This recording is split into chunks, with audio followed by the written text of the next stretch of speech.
नमस्कार, मैं हूं मनमोहित और आप देख रहे हैं प्रेस वार्ता एक नज़र की एक खास रिपोर्ट। महेंद्रगढ़ में कल ओबीसी का बड़ा सम्मेलन होगा और अमित शाह बतौर चीफ गेस्ट इस सम्मेलन में पहुंचेंगे। लेकिन हमने सोचा क्यों ना इससे पहले एक चर्चा की जाए कि पिछली जो सरकार थी, चाहे कांग्रेस की बात करें, तो उसमें ओबीसी के हालात कैसे थे, उसको लेकर तमाम चर्चा करेंगे। कपिल सोनी जी हमारे साथ हैं। सर, महेंद्रगढ़ में कल सम्मेलन होगा, लेकिन हम ये जानना चाह रहे हैं कि जब कांग्रेस की सरकार रही है, राज रहा है, तब ओबीसी के हालात क्या थे? देखो, ये बहुत ही गर्व की बात है हरियाणा के ओबीसी वर्ग के लिए कि उस एक प्रदेश स्तरीय सम्मेलन के लिए हमारे माननीय अमित शाह जी केंद्र से चल के हरियाणा में एक पिछड़े वर्ग के सम्मेलन के लिए आ रहे हैं। ये बहुत बड़ी बात है हमारे लिए। और पिछले जब से बीजेपी की सरकार हरियाणा में बनी है, पिछले 10 सालों के अंदर ओबीसी समाज के लिए कितने ही महत्वपूर्ण कदम भाजपा सरकार ने उठाए हैं। उनकी एक लंबी चौड़ी लिस्ट है, चाहे वो आरक्षण के लिए लगा लो, चाहे वो उसमें लगा लो, क्रीमी लेयर में लगा लो, चाहे आप विश्वकर्मा योजना के तहत मज़दूरों को 500 रुपये पर डे भत्ता देने का लगा लो। बहुत अनगिनत फैसले हमारी भाजपा सरकार ने पिछले 10 सालों में पिछड़े वर्ग के लिए किए।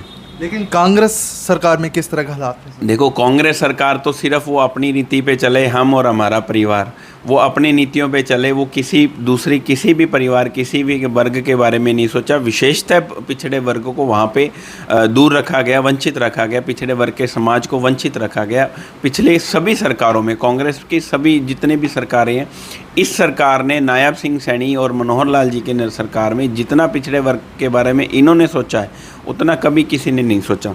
जैसे मैं आपको बताना चाहूँगा कि हरियाणा के शासनकाल में पिछड़े वर्ग पे अत्याचारों का एक हदें पार कर दी थी, जिसमें आप चाहे वो मिर्चपुर कांड हो, मदीना हो, स्वीटी, कुरुक्षेत्र या गोहाना में 2005 के अंदर दलितों के घरों में आग लगाना हो। ऐसे कितने ही आंकड़े हमारे पास हैं जो पिछड़े वर्ग के साथ हुए हैं पिछली सरकारों में। लेकिन इस सरकार में पिछड़े वर्ग के प्रति कितनी शालीनता से दृष्टिकोण करके, कितनी शालीनता से हमारे मुख्यमंत्री नायब सिंह जी सैनी हमारे बारे में, पिछड़े वर्ग के बारे में सोच रहे हैं। ये एक बहुत ऐतिहासिक कदम की बात। अच्छा, चहेतों को पहले सर बड़ी प्राथमिकता दी जाती थी। पहले चहेतों को घरों में, उनके घरों से नौकरियां उनके लिखित में जाते थे कि हाँ भाई किनको नौकरी देनी है, चहेतों को दी जाती थी। अब सारा मेरिट बनता है, जो योग्य है उसको नौकरी मिलती है। पहले सारी, आपको भी पता है कि चहेतों को, और किस तरह हरियाणा में नौकरियों के अंदर भ्रष्टाचार चला है, ये किसी को बताने की ज़रूरत नहीं है और सब ने देखा है। लेकिन इन सरकारों में सिर्फ प्राथमिकता ये रही है कि आप क्या पढ़े हो, कोई बिना खर्ची और बिना पर्ची के नौकरी मिले। किसी भी प्रकार का कोई लांछन नहीं है सरकार में। ओबीसी वर्ग जो है उसको भी समझ आ चुका है कि भूपेंद्र सिंह हुड्डा का जो शासनकाल था और नायब सिंह शासनकाल में कितना बड़ा फ़र्क है। नायब सिंह जी के शासनकाल में मैं तो ये कहूँगा कि हमारे हरियाणा में भाजपा में किसी भी मुख्यमंत्री ने पिछड़े वर्गों को कभी नहीं संभाला। नायब सिंह सैनी ने जो इस बारी ओबीसी के बारे में सोचा है, एक नायाब ही सोचा है जी, कभी किसी ने नहीं सोचा। और ये केंद्र नेतृत्व का मैं धन्यवाद करना चाहूँगा, जिन्होंने हमें एक पिछड़े वर्ग के रूप में नायाब तोहफा दिया है।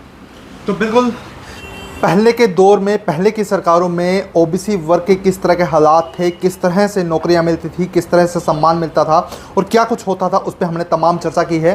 तो वीडियो को शेयर कर दीजिए ताकि अधिक से अधिक लोगों तक तमाम चर्चा पहुंच जाए। बहुत बहुत धन्यवाद।